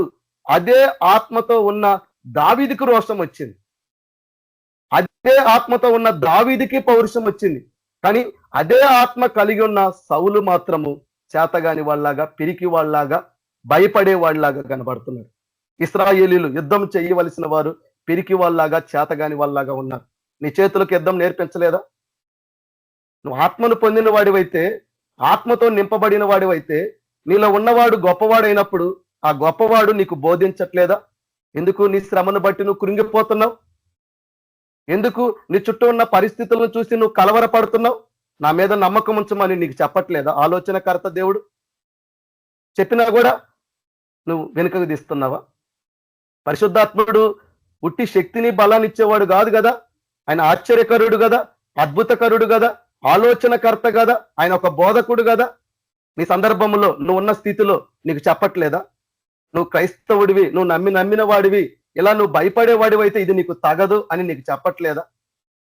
నేను జయించిన వాడిని నువ్వు జయించాలా, దానితో ఎదుర్కోవాలా, పోరాడాలా, నన్ను అడగాల, నా మీద ఆధారపడాలా, నువ్వు నాకు మొరపెట్టాలా అని నీకు చెప్పట్లేదా? చూడండి, సౌలు మీద ఉన్న ఆత్మ దేవుని ఆత్మే కదా. ఆనాడున్న అనాది కాలం నుండి ఉన్న ఆత్మ అదే కదా. ఇప్పుడు ఆయన ఎల్లప్పుడూ సదాకాలం మనతో ఉన్నాడు, కానీ అప్పుడు ఆయా సందర్భాలను బట్టి దేవుడు అభిషేకించుకున్నాడు కదా. అలా దేవుని ఆత్మ వాళ్ళలో ఉన్నప్పుడు, దేవుని ప్రభావం వాళ్ళలో ఉన్నప్పుడు, దేవుని ఆత్మ నీలో ఉందంటే దేవుని ప్రభావం నీలో ఉన్నట్టే. ఎందుకు? ఆయనే కదా ప్రభావం గలవాడు, మహత్యం గలవాడు. అలా సర్వశక్తి గల దేవుడు నీలో ఉన్నప్పుడు, నీతో ఉన్నప్పుడు నీకు ఉండాల్సిందేంది? ధైర్యం. నీకు ఉండాల్సిందేంది? నమ్మకం. నీకు ఉండాల్సిందేంది? విశ్వాసం. నీకు ఉండాల్సిందేంది? రోషము, పౌరుషం. అవి మనం అంటారు కదా, ఉప్పు కారం కూడా తినని బాడీలు అన్నట్టు. నువ్వు తినాల్సింది ఉప్పు కారం కాదు, వాక్యాన్ని తినాల. అప్పుడే నువ్వు బలవంతుడు అవుతావు. అప్పుడే నువ్వు బలవంతురాలు అవుతావు. విశ్వాసం అనే డాలు పట్టుకుంటావు, వాక్యం అనే ఖడ్గాన్ని పట్టుకుంటావు. వాక్యమే చెబుతుంది కదా, నువ్వు సమాధానం కలిగి ఉండాలని. నీ పాదాలకు ఎప్పుడు సమాధానం ఉంటుంది. వాక్యమే చెబుతుంది కదా, విశ్వాసం అంటేనే నిరీక్షింపబడు వాటి నిజస్వరూపము. నీ తలకు వాడు ఎన్ని ఆలోచనలు ఇచ్చినా నువ్వు ఏ మాత్రము కలత చెందవు. నా జీవితంలో నాకున్న పరిస్థితులు అలా ఉన్నా ఈ వాక్యాలు చెబుతున్నారంటే నేనేమన్నా నా గొప్పవన్నా, నా దేవుడు నన్ను బలపరుస్తున్నాడు. నా దేవుడు నా జీవితంలో ఎలా ముందుకు కొనసాగాలో నేర్పిస్తున్నాడు. అదే దేవుడు ఇతరులకు నా ద్వారా తెలియజేస్తున్నాడు. ఎందుకు? విశ్వాస సంబంధమైన పోరాటము చేపట్టమన్నాడు. అలాగే పాపులను రక్షించి నిత్య జీవాన్ని చేయమన్నాడు. అంటే బలపరచాలా, మనుషుల్ని రక్షణలోకి నడిపించాలా, శ్రమలో ఉన్న వాళ్ళకి ఆదరణ ఇవ్వాలా, ఇష్టానుసారంగా తిరిగే వాళ్ళని ఖండించాలా, ఇష్టానుసారంగా ఉన్న వాళ్ళని గద్దించాలా. దేవుని విధానము, దేవుని ప్రభావం, దేవుని నడిపింపు ఎలా ఉన్నప్పుడు అలా నడిపించబడుతున్నాం. కాబట్టి ఈరోజు దేవుడు నాకు ప్రేరేపించిన వాక్యం ఇదే, కాబట్టి నాకు దేవుడు తెలియజేయమన్న వాక్యం ఇదే, కాబట్టి ధైర్యంగా మీ గురించి ఇక్కడ మీ దగ్గర నేను చెప్పగలుగుతున్నా. దావీదులో ఉన్న రోషము సౌలులో లేకపోయింది. ఇద్దరు అభిషేకించబడ్డ వాళ్ళే, కానీ ఒకరు ఎలా ఉన్నారు, ఒకరు ఎలా ఉన్నారు. ఈరోజు నువ్వు నేను అభిషేకించబడొచ్చు, కానీ నీ పరిస్థితులను బట్టి, నువ్వు చుట్టూ ఉన్న వాటిని బట్టి నువ్వు ఎలా నడుచుకుంటున్నావు అన్నది నువ్వు గ్రహించగలిగితే ఈరోజు దేవుని పాదాల మీద పడి, అయ్యా నా విశ్వాసాన్ని బట్టి నన్ను క్షమించు, అయ్యా నాలో ఉన్న భయాన్ని బట్టి నన్ను క్షమించు, అయ్యా నా హృదయంలో ఉన్న కలవరాన్ని బట్టి క్షమించు. లేదా నిన్ను విడిచిపెట్టి నేను ఎక్కడెక్కడో కన్నులెత్తి చూస్తే ఎవరు నమ్మదగిన వారు? తండ్రి నమ్మదగిన వాడా? తల్లి నమ్మదగినదా? అన్న తమ్ముళ్ళు నమ్మదగిన వారా? అక్క చెల్లెళ్ళు నమ్మదగిన వారా? సొంత భార్య, కడుపును పుట్టిన బిడ్డలు నమ్మదగిన వారా? కలిసి సహవాసములో ఉన్న సేవకులు, సహోదరులు, లేదా ఇరుగు పొరుగు వాళ్ళు ఎవరు నమ్మదగిన వారు? ఆపత్కాలములో దేవుడు మాత్రమే నమ్మదగిన వాడు. ఆయన నమ్ముకున్న వాళ్ళు, ఎప్పుడు ఆయన మీద ఆధారపడే వాళ్ళు, ఎలాంటి స్థితిలో కూడా ఆయనను చూసే వాళ్ళు ఎవడు కూడా కదిలించబడరు. దేనికి కూడా వాళ్ళలో భయము, పిరికితనము రాదు. అందుకు దేవుడు చెప్తున్నాడు. చూడండి, కన్క్లూజన్కి వస్తుంది వాక్యము. చాలా పెద్ద వాక్యము, కానీ దేవుడు ఇచ్చిన కృపను బట్టి నేను ఇంతవరకే చెప్తున్నాను. చూడండి, ఎక్కడంటే ద్వితీయోపదేశ కాండము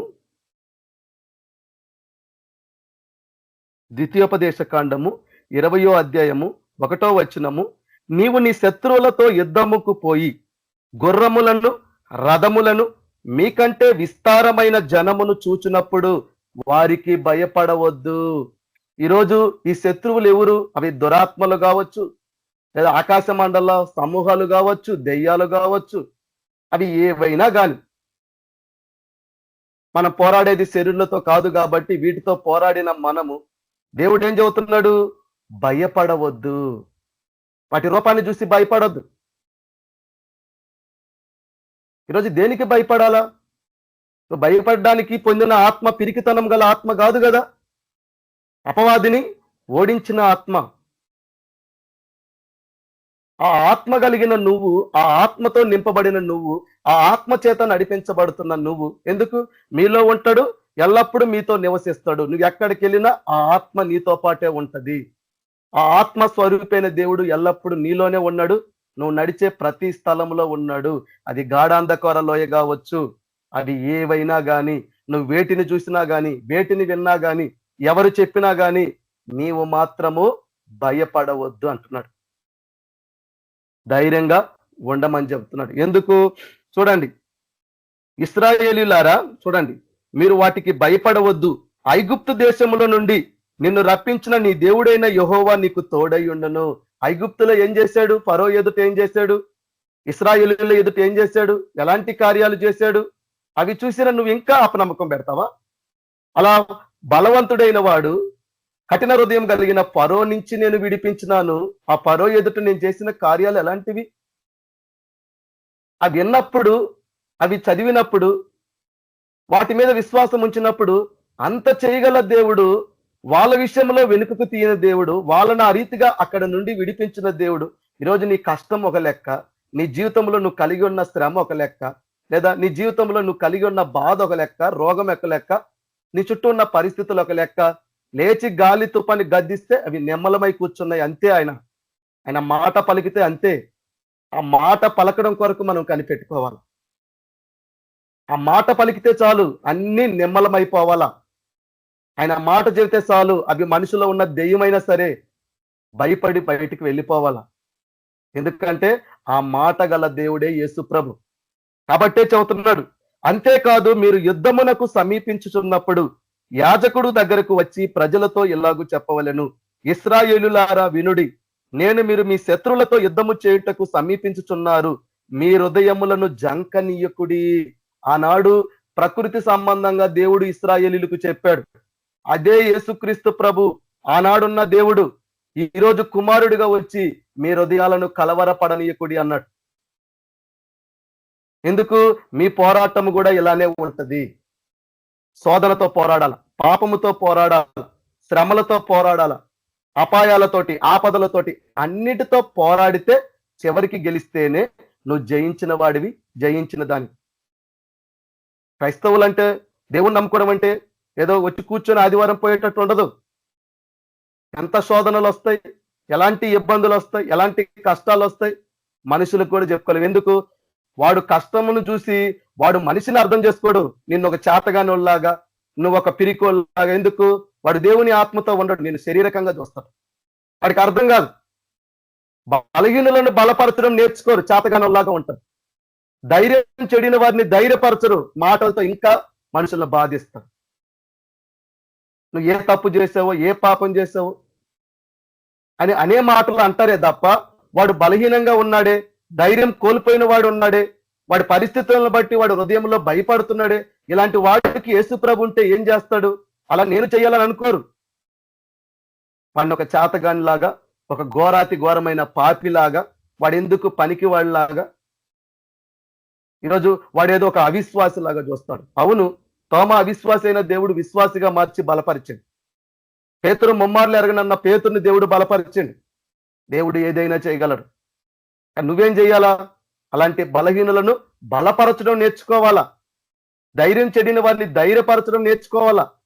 ఆదరణ లేని వాళ్ళకి ఎట్లా నువ్వు ఆదరణ కలిగించాలా, ఎట్లా వాళ్ళ శ్రమలో దేవుని మీద ఆధారపడడం నేర్పించాలో నువ్వు నేర్చుకోవాలా. అంతే తప్ప నీ ఇష్టానుసారంగా, నీ ఆలోచన ప్రకారంగా, నీ తలంపుల ప్రకారంగా నువ్వు మాట్లాడితే ఒకానొక దినం దేవుడికి లెక్క అప్పచెప్పాలి. నేనైనా, మీరైనా, ఎవరైనా. అన్ని జీవ గ్రంథంలో రాయబడతాయి కదా క్రియలన్నిటినీ, ఖచ్చితంగా అడుగుతాడు లెక్క. కాబట్టి లాస్ట్ వాక్యం ఇది. కాబట్టి హృదయములను జంకనీయకుడి, భయపడకుడి, వనకకుడి, వారి ముఖమును చూచి బెదరకుడి. చూడండి, ఆనాడు ఏది గొల్లియాతుకు ముందు జరిగింది, ఆ నెఫిలీలను చూడడం ఇశ్రాయేలు. అది వాళ్ళు రాయబడ్డది కదా, దేవుడు వాళ్ళకు తెలియజేశాడు కదా. ఆనాడు మా పితరులు ఇలానే ఈ ఆకారం గల మనుషులు చూసినప్పుడు వాళ్ళ రూపాన్ని చూసి భయపడి ఏడ్చి ఇలా మాట్లాడారే. ఆ రోజు దేవుడు ఆ నెఫిలీలను ఓడించి మా పితరులను ఈ దేశానికి నడిపించాడు కదా. అదే విశ్వాసము సౌలులో లేకపోయింది, ఇశ్రాయేలు లేకపోయింది. ఎందుకు? గొల్లియాతును చూసి భయపడ్డారు. ఎక్కడ విశ్వాసులు అండి వీళ్ళు? ఎక్కడ వీళ్ళలో దేవుని పట్ల నమ్మకం ఉంది? ఎందుకు వణుకుతున్నావు? పాపం చేస్తే వనకాల, అయ్యో నా దేవునికి విరోధమైన పాపం నేను చేశానే, అయ్యో ఇది నా దేవునికి ఇష్టం లేని కార్యం నేను చేశానే, నా దేవునికి ఇష్టం లేని క్రియలు నేను చేశానే అని నీలో భయము, వణుకు, నీ రక్షణ పట్ల, దేవునికి లోబడే దాని పట్ల, దేవుని భయభక్తుల విషయంలో వనకాలే తప్ప దెయ్యాలను చూసి వణికేదేంది? పరిస్థితులను చూసి వణికేదేంది? సమస్యను చూసి వణికేదేంది? రోగాన్ని చూసి వణికేదేంది? గెటిని చూసి వణికేదేంది? దేవుని ప్రకారంగా లేననే దాంట్లో భయము, వణుకుతో ఉండమన్నాడు తప్ప వీటిని చూసి ఉండమన్నాడా? శ్రమ కలిగితే ధైర్యంగా ఉండమన్నాడా? వణికి పొమ్మన్నాడా? సోదరు వస్తే సహించమన్నాడా? వణికి పొమ్మన్నాడా? దయ్యాలను చూస్తే పారిపోమ్మన్నాడా? వాడితో పోరాడమన్నాడా? ఈరోజు మనం ఎలా ఉంటున్నాం? మన ఆలోచనలు ఎలా ఉంటున్నాయి? మనకు చెప్పేవాళ్ళు ఎలా చదువుతున్నారు? మనం నేర్చుకునేది ఎలా నేర్చుకుంటున్నాం? లేదా ఇతరులు చెప్పడం ఎలా చదువుతున్నారు? ఒకసారి ఆలోచించుకోండి. క్రైస్తవులకు దేవుడు చెబుతున్నాడు, క్రైస్తవులారా, దేవుణ్ణి నమ్ముకున్న వాళ్ళారా, యెహోవా మాట ఆలకించండి. ఇకనైనా మీరు వాళ్ళను లక్ష్య పెట్టబాకండి, యేసు వైపు లక్ష్యం ఉంచండి అని చెప్తున్నాడు. అప్పుడు నువ్వు వణకవు, అప్పుడు నీలో భయం రాదు, అప్పుడు నీలో కలవరం రాదు. కాబట్టి అంటున్నాడు, వనకకుడి, వారి ముఖమును చూచి బెదరకుడి, మీ కొరకు మీ శత్రువులతో యుద్ధము చేసి మిమ్మల్ని రక్షించువాడు మీ దేవుడైన యెహోవాయే. అది శ్రమ కావచ్చు, కష్టము కావచ్చు, బాధ కావచ్చు, రోగము కావచ్చు, ఇబ్బందులు కావచ్చు, అపాయాలు కావచ్చు, ఆపదలు కావచ్చు, ఏవైనా సరే అవి ఆకాశంలో ఉన్న దెయ్యాలైనా భూమి మీద ఉన్న దెయ్యాలైనా అవి ఏవైనా మనల్ని రక్షించువాడు, మనము నమ్మిన దేవుడు మన ప్రభువే. ఆయనే జీవం గల దేవుడైన యేసుక్రీస్తు ప్రభు. ఆయనే. అందుకు శద్రకు మేషకు అబేద్రు అన్నారు, మా దేవుడు మమ్మల్ని తప్పించుటకు రక్షించుటకు సమర్థుడు. నువ్వు అనుదినము తప్పగా సేవించుతున్న నీ దేవుడు రక్షించగలిగిన అంటే దానియేలు, నా దేవునికి నేను నిందారహితుడిగా కనపడ్డా, నా దేవునికి నేను నిర్దోషిగా కనపడ్డా, ఈ సింహములు కూడా హాని చేయకుండా వాటి నోళ్లను మూయించి నా దేవుడు రక్షించాడు. అదే దేవుడు మేము నశించిపోతున్నాము, నీకు చింత లేదా అన్నప్పుడు లేచి గాలి తుఫాను గద్దించి రక్షించిండా లేదా? అదే పేతురు సముద్రం మీద నడిచి, అయ్యా నేను మునిగిపోతున్నా నన్ను రక్షించంటే చెయ్యి పట్టుకొని లేపిండా లేదా? చూడండి, అంత గొప్ప దేవుడు, ఇంత నమ్మదగిన దేవుడు, ఇంత బలమైన దేవుడు, మనకు చాలిన దేవుడు, ఎల్లప్పుడూ మనతో ఉండి మనల్ని నడిపించే దేవుడు మనకుంటే మనం పిరిగితనంగా ఉండడం న్యాయం అంటారా? మనం భయపడడంలో న్యాయం అంటారా? మనం అపనమ్మకం కనబరచడం న్యాయం అంటారా? అవిశ్వాసం కనబరచడం న్యాయం అంటారా? లేదా ఎవరో మాటలను బట్టి లక్ష్యం నుంచి నీ హృదయంలో కలవరాన్ని, భయాన్ని, వణుకుని తెచ్చుకోవడం న్యాయం అంటావా? లేదా నీ చుట్టూ ఉన్న మనుషులు రూపాలు కానీ, ఆకారాలు కానీ, అవి దెయ్యాలు కావచ్చు, మనుషులు కావచ్చు, పరిస్థితులు కావచ్చు, వాటిని చూసి బెనకడము, వాటిని చూసి వనకడము, వాటి రూపాన్ని చూసి భయపడడం న్యాయం అంటారా? నువ్వు నమ్మిన దేవుడైన యేసుక్రీస్తు ప్రభు నందు విశ్వాసం ఉంచి ఆయనను చూసి నడవడం న్యాయం అంటారా? ఏది న్యాయమో, ఏది ధర్మమో, ఏది మీకు అనుకూలమో మీరు తీర్మానాన్ని బట్టి, మీ యొక్క సిద్ధపాటును బట్టి, మీరు నడిచేదాన్ని బట్టి, ఈ వాక్యాన్ని అంగీకరించేదాన్ని బట్టి మీ జీవితంలో దేవుని మహిమను, దేవుని ప్రభావాన్ని, దేవుని కార్యాన్ని మీరు చూస్తారు. మనుషుల రూపాన్ని, మనుషుల ఎత్తు రూపాన్ని చూస్తే నాకు ఇలాంటి వాళ్ళు లేదు అంటాడు దేవుడు. దేవుడు చూసింది దావీదుని, బాలుడే, కానీ అతనిలో విశ్వాసాన్ని చూశాడు, అతనిలో ఉన్న రోషాన్ని చూశాడు, అతనిలో ఉన్న పౌరుషాన్ని చూశాడు. అతనికి వయసుతో పని లేదు యేసుక్రీస్తు ప్రభుకి. ఎందుకు? జ్ఞానులతో పని లేదు, పనికి వాళ్ళని వాడుకుంటాడు. మనకు తెలుసు ఈ వాక్యాలన్నీ, కానీ పాటించము, నమ్మకం పెట్టము. అలా ఎవడన్నా పనికిరానోడో, తెలివి లేనోడో, మనకంటే చిన్నవాడో వాడు ఎవడన్నా చెబితే మనకు లెక్క ఉండదు. ఎందుకంటే మనము ధర్మశాస్త్రం మీద కూర్చుండి చెప్పే వాళ్ళమే కానీ శాస్త్రులు పరిచయుల్లాగా మనం చెయ్యని వారం, వాక్యాలను నమ్మని వాళ్ళం, దేవుణ్ణి అర్థం చేసుకోలేని వాళ్ళం. కాబట్టి ఈ వాక్యము వింటున్న మిమ్మల్ని, మీ కుటుంబాలని, అది ఎవరైనా కావచ్చు, ఈ ప్రేయర్లో జాయిన్ అయిన వాళ్ళు కావచ్చు, యూట్యూబ్లో వినే వాళ్ళు ఎవరైనా కానీ, దేవుడు సెలవిస్తుంది, దేవుడు మీకు చెప్తుంది ఒకటే, మీ హృదయాలను కలవర పెట్టుకోబాకండి, మీ హృదయాల్లో ఎలాంటి భయాన్ని రానియబాకండి, ఎలాంటి అవిశ్వాసాన్ని మీరు రానియబాకండి. నమ్ముకున్న నేను మీకు నమ్మదగిన దేవుణ్ణే, నేను ఎప్పుడు మీకు చాలిన దేవుణ్ణే, మీకు తోడుగా ఉన్న దేవుణ్ణే, ఎల్లప్పుడూ మీతో ఉండి మీతో పాటు కాపురం ఉండి నివసించే దేవుణ్ణే. నన్ను చూడండి, మీ చుట్టూ ఉన్న పరిస్థితులను చూడబాకండి అని దేవుడు చెప్తున్నాడు. కాబట్టి వింటున్న ప్రతి ఒక్కరిని దేవుడు దీవించి ఆశీర్వదించునుగాక. పరిశుద్ధుడా, మహోన్నతుడా, గొప్ప దేవుడా, కనికరము గల దేవుడా, జాలి గల దేవుడా, దయగల దేవుడా, యేసుక్రీస్తు ప్రభువా నీకు వందనాలు నాయన. తండ్రి నీకు వందనాలు, దేవా నీకు కృతజ్ఞతలు, ప్రభువా నీకే స్తుతులు నాయన, స్తోత్రములు చెల్లించుకుంటున్నానయ్యా.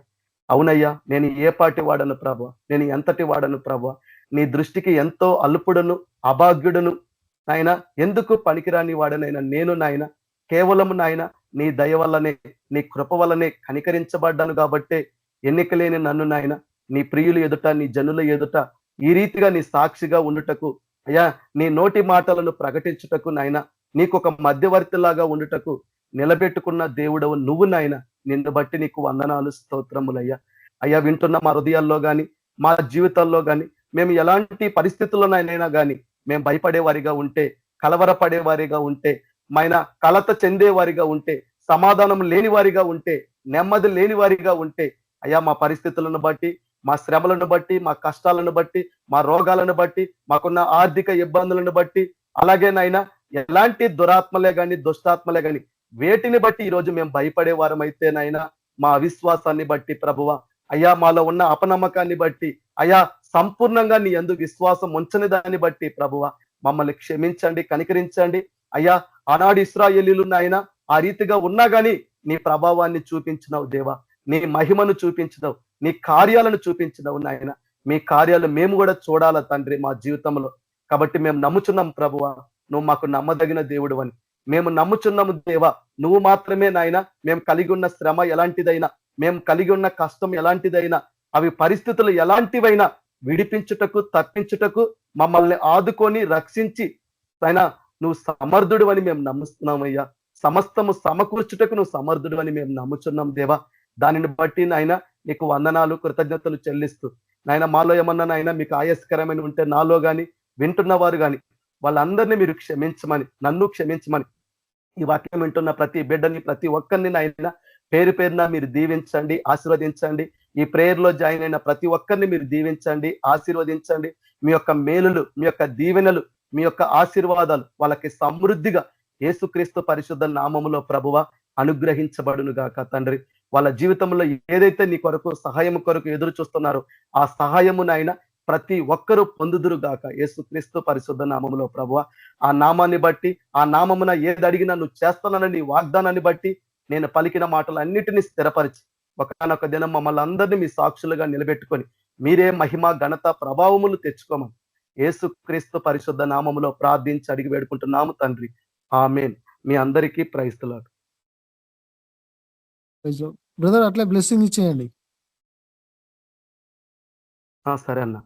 మన ప్రభు అయిన యేసుక్రీస్తు ప్రభు కృప, ఈ యొక్క ప్రేయర్ మీటింగ్ లో జాయిన్ మన అందరికీ, అలాగే ఎవరైతే మన ప్రియులు రాలేని వారు ఉన్నారో వారికి, వారి కుటుంబ సభ్యులకి, అలాగే ఎవరైతే శోధనల గుండా, కష్టాల గుండా, శ్రమల గుండా, బాధల గుండా, రోగాల గుండా, ఇబ్బందుల గుండా, అపాయాల గుండా, ఆపదల గుండా వెళ్తున్న వాళ్ళందరికీ, అలాగే ఈ లోకంలో ఉన్న సకల పరిశుద్ధులకి, మనందరికీ సదాకాలం మనకు తోడుగా ఉండి ప్రభు మనలందరినీ ఆయన రాకడ దినం వరకు నడిపించును గాక. ఆమేన్. మీ అందరికీ వందనాలు. ప్రైజ్. ఆమేన్. Praise the Lord. అందరికీ brothers and sisters praise the Lord. Praise the Lord. Praise the Lord. Praise Lord brothers and sisters. Brothers and Brother, sisters praise the Lord. అందరికీ ప్రైజ్ ది లార్డ్.